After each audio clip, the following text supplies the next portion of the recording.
நிறைய பேர் பரிசுத்தாவி பரிசுத்தாவி பரிசுத்தாவின்னு சொல்றாங்க. நான் சொல்றேன், பரிசுத்த ஆவியானவரை பத்தி உங்களுக்கு என்ன தெரியும்? தெரிஞ்சதெல்லாம் நிறைய பேர் இன்னைக்கு செய்யறது தவறான காரியத்தை செய்து கொண்டிருக்கிறார்கள். பரிசுத்த ஆவியானவர் நம்மை நிரப்பும் போது பார்க்க முடியும் எத்தனை பேர் அவர் நிரப்புகிறதை நீங்கள் அனுபவிக்கிறீர்கள்.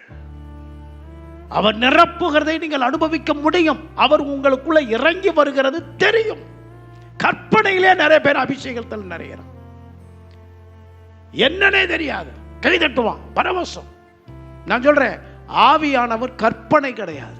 அவர் உன்னை தொடர்றதை பார்க்க முடியும். அவர் சரீரத்துல மாம்சத்துல இல்லை, ஆவியில இருக்கிறார். நீ ஆவியில இருப்பாயானால் உன் ஆவியோடு அவர் கான்டாக்ட் பண்றது, உன்னை தொடர்றது, உன்னை நிரப்புறது, உன் மேல ஊற்றப்படுறது எல்லாமே உனக்கு தெரியும்.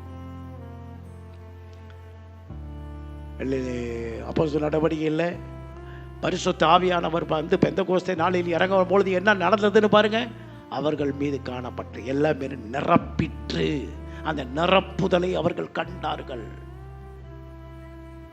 நிரப்புனதை கண்டார்கள். பரிசுத்த ஆவியானவர் உங்களை நிரப்புறதை நீங்க பார்க்கணும்.